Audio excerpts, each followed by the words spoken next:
Hello, everybody. Nice to meet you. I'm Thomas Roulet. This is Kiran Bhatti, and we're going to be talking a little bit about our work today.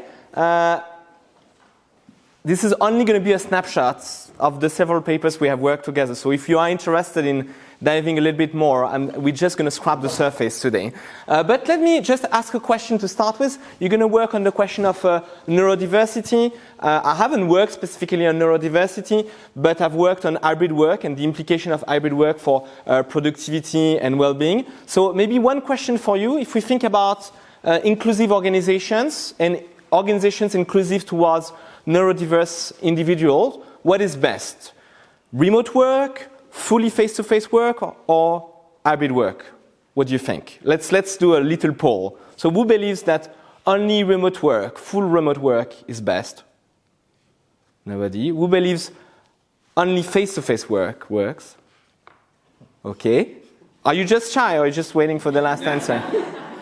Who believes that hybrid work is the best solution? Okay. Excellent. So let's look at how we can make this work then. I can see there is a very overwhelming majority of people believing that hybrid work is the solution to better well-being and better productivity. So let me share with you just a couple of comic strips from the New Yorker. We have changed quite a bit the way we work in the last few years, and we have worked extensively on that together.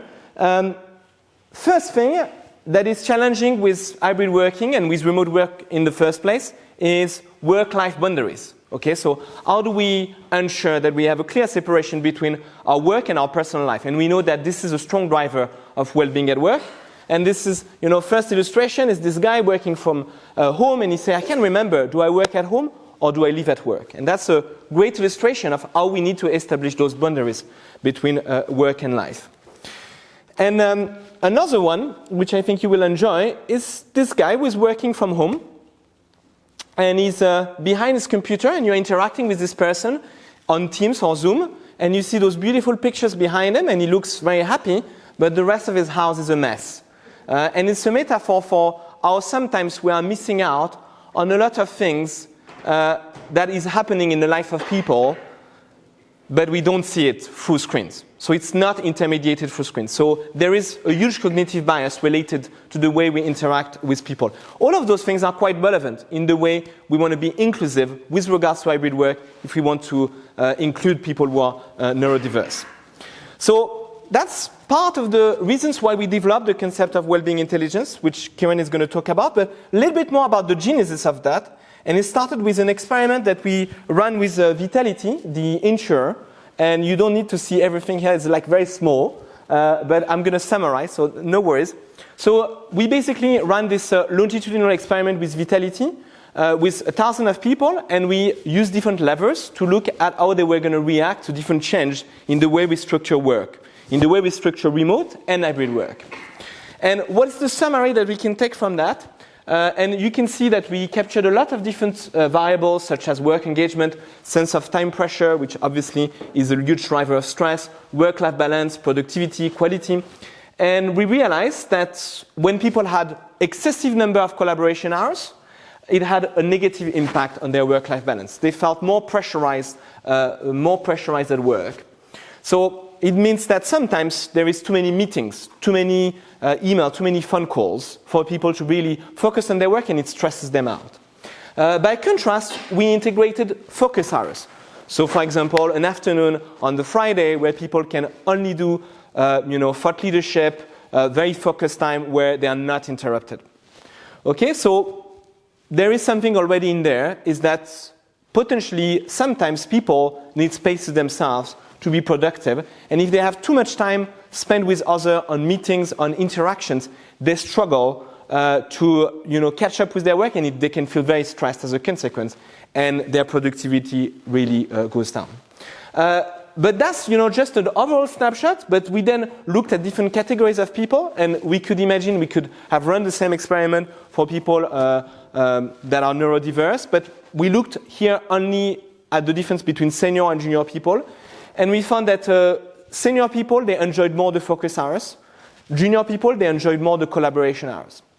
And so what is the implication of that study is, when we think about remote and hybrid working, a blanket policy doesn't work. You have to accommodate for the needs of different people. Here, the needs of senior versus junior people, but there is really quite a range of people that we need to accommodate, and so we need hybrid work policy that really acknowledge a wide variety of needs. And that's how we came up with the concept of well-being intelligence. So I'm going to pass this on to you. Thank you. So yes, so we came up with Wellbeing Intelligence, and basically this is Wellbeing Intelligence for managers. It's a skill set and a tool to understand and improve managers' and employees' well-being.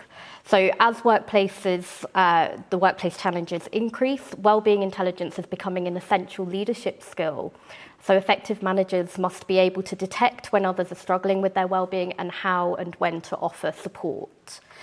So we're going to go into the model in a little bit more detail, but like we said, this is just a bit of a snapshot. So the model displayed, so it summarizes the essential skills that constitute wellbeing intelligence, so connecting across different levels of analysis, so that will be the self, the team, and the organization. So concretely, wellbeing intelligence is about identifying the core mental health challenges that people are facing. So that could be stress, anxiety, and like we said, it could be different needs. It might be outside of mental health. It might be more social stresses as well.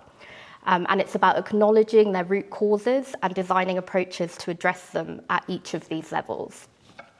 So since wellbeing is becoming such a crucial driver of worker engagement and motivation, this is becoming a core competency in the workplace. So we've got here, so it's sort of the equivalent to emotional intelligence, which I think people might be more familiar with, but wellbeing intelligence is a little bit more general. So it's not just about the specific emotion someone's feeling, it's about their whole experience. So detecting when others are struggling with their well-being, knowing how and when to offer support is going to be the crux of effective management. And in turn, when managers acknowledge the prevalence of mental health challenges or stresses in the workplace, they can then shift the organisational culture to raise awareness of these concerns.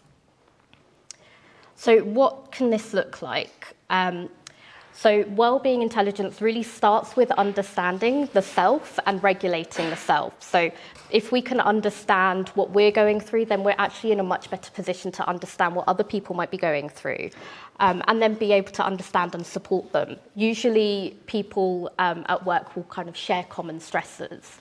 So this might just involve reflecting on what your current mental state or mood is when you're at work, what your current stresses are at work, if they're specific to work-based tasks, or is it more general? Like, is it about that personal life that we don't see when we're at work? We don't understand what other people might be going on at home for them. It's also about making changes in our approaches to work based on that first assessment. So it could be thinking about, do I need to rethink my time management, or do I need to start making sure that I check in with work colleagues or connect with them to start to encourage positive working relationships with others. And ultimately, it's about learning from the self and others to promote team and organisational changes in the workplace to encourage positive well-being overall. So one way to sort of build that awareness and start off this journey of well-being intelligence is by building the awareness of the self and others. So that could be ourselves, it could be our peers, it could be people in our team. And we do this by basically looking at the hot cross bun model of CBT, or cognitive behavioural therapy, which is actually, as some of you might know, is the first line of treatment for common mental health difficulties such as stress, low mood, anxiety, which are quite common in people, working age adults. So basically, the model connects our thoughts, our feelings, our behaviours, and our bodily sensations to help provide a current sort of snapshot understanding of our well-being and mental state.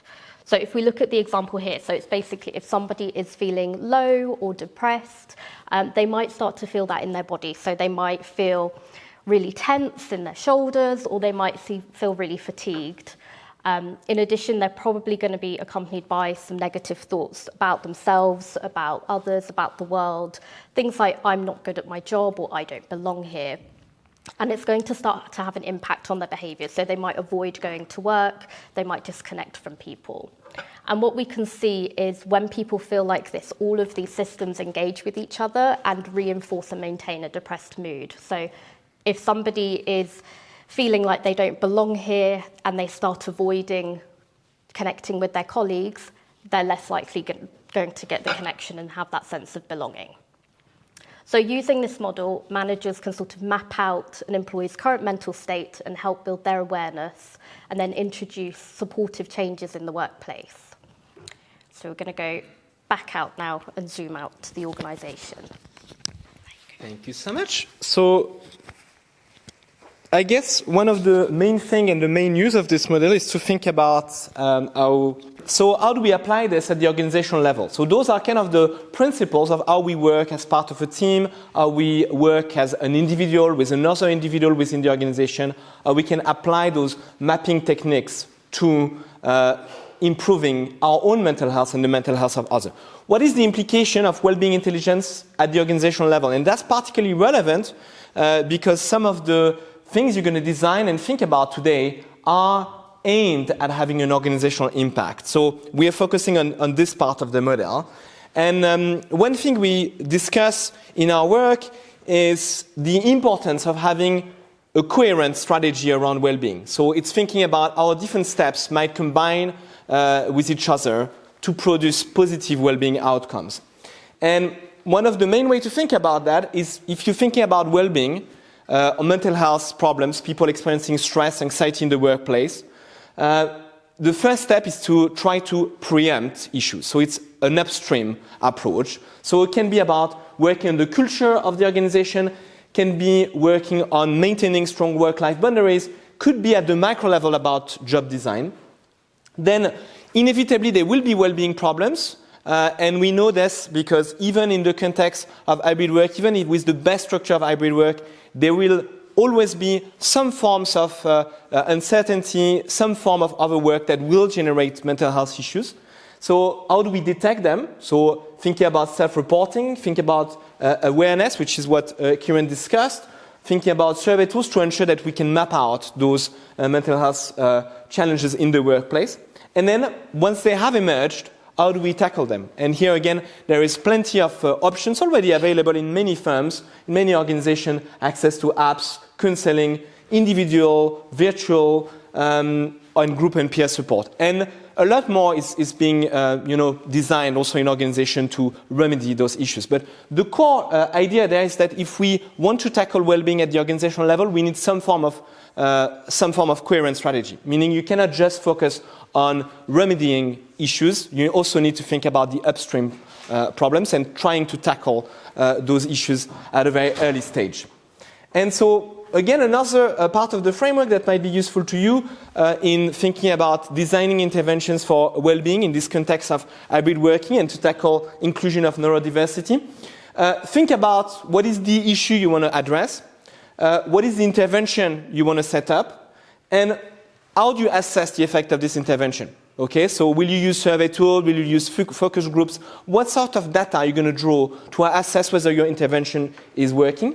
And what is the impact it will have on the culture of the organization, on the values, the assumptions, the beliefs, the core practices?